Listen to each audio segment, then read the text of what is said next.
तव्हां उहो कमु करे सघिया आहियो जेके उन वक़्त में तव्हां वाइदा कया हूंदा माण्हुनि सां? हींअर असां वटि वसाइल ओतिरा न आहिनि जीअं अॻु में ज़िले नाज़मी वारे दौर में हूंदा हुआ। फी यूनियन काउंसिल लाइ तव्हां वटि 2 लख रुपया बि कोन्हनि। हा, तव्हांखे लॻे कोन थो त हीउ सॼो निज़ाम जेको आहे उहो पोइ कंहिं कम जो ई कोन्हे?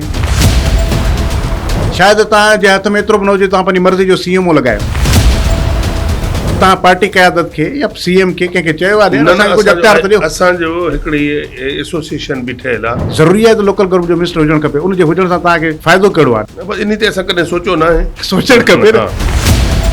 घुटकी खां कंदकोट वारी जेका पुल आहे, एॾो वॾो प्रोजेक्ट एतिरनि सालनि खां अञा ताईं माना पेंडिंग में आहे। मुंहिंजे अंदाज़े में 2.5-3 साल लॻी सघनि था। तव्हांजे इलाइक़े जा के धाड़ेल हुन में पेश थिया या रुगो घोटकी जा ऐं सखर जा धाड़ेल आहे? कचे में कॾहिं हिन पासे आहिनि कॾहिं हुन पासे आहिनि। होॾे वञनि त घुटकी आहे, हेॾे अचनि त कश्मीर आहे। हा, सरदारनि जो बि धाड़ेलनि सां नेक्सेस आहे ईअं तव्हां वटि सरदारनि जो धाड़ेलनि सां नेक्सेस? मोटरसाइकिल जी चोरी आहे, मेह जी चोरी आहे, गऊं जी, उहो त हर जाइ एतिरी तव्हां भले एतिरो त भले हो बि त रोज़गार कनि न।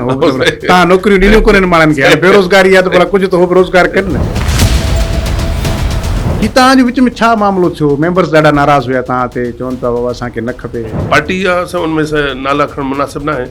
हिकिड़ो उन्हनि खे सम्झायो वियो, ॿियो त कुझु कोन्हे। कंहिंजी बच ते इहो थियो? हा, उहो भोतारनि जी बच थियो। को भोतारी हूंदो। उहो बंगले वारा छो नथा ठहनि तव्हां?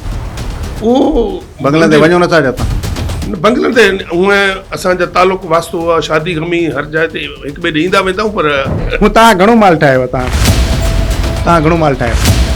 साॻिया ओॾे जा कश्मीर कंदकोट ज़िले में कंहिं बि यूनिवर्सिटी जो कैंपस ई कोन्हे सवाइ इन जे IBA छो? हा, न बिल्कुलु इहा इन शइ जी महसूसु कयूं था। तव्हां आसिफ ज़रदारी साहिब सां हाणे गुज़िरियल इन 18 सालनि खां गॾु आहे। अरसो तव्हां मुमताज़ भुट्टो साहिब सां गॾु रहिया। हा, 11 साल 12 साल। ठीकु आहे। तव्हां ॿिन्ही में पॉलिटिकली कहिड़ो फ़र्क़ु था महसूसु कयो? 3 फेज़ आहिनि न तव्हांजा? जी साईं सां गॾु, हा, पोइ वरी उहो नज़रियो अलॻि, जी, वरी मुमताज़ भुट्टो साहिब सां गॾु उहो नज़रियो अलॻि, जी, पीपल्स पार्टी नज़रियो अलॻि। मसइलो आहे त उनखे उन ते अमल केरु कराईंदो? तारीख़ तव्हां सां इंसाफ़ इहो कयो त GM सैयद जो कारकुन अॼु पीपल्स पार्टी जो कारकुन आहे, इहो इंसाफ़ थो खपे तव्हांखे। तारीख़ साईं जो नज़रियो दुरुस्त हुयो या न हुयो?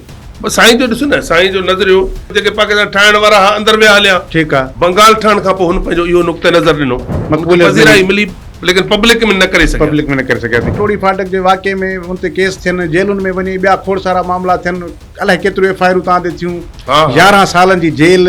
माना उहो माण्हू सॼी जदोजहद खे सरेंडर करे सम्झे थो बाबा हे यार मूं त वक़्तु ज़ाया कयो ऐं पीपल्स पार्टी में ज़ाया न कयो। मुंहिंजा साईं लीडरशिप न रही, अम्ब्रेला लीडरशिप रही कोन, बी बि न रही। पोइ जंहिं ॾींहुं तव्हांजे 4 ॾींहंनि खां पोइ हली हेॾे ॿी शइ ॻाल्हि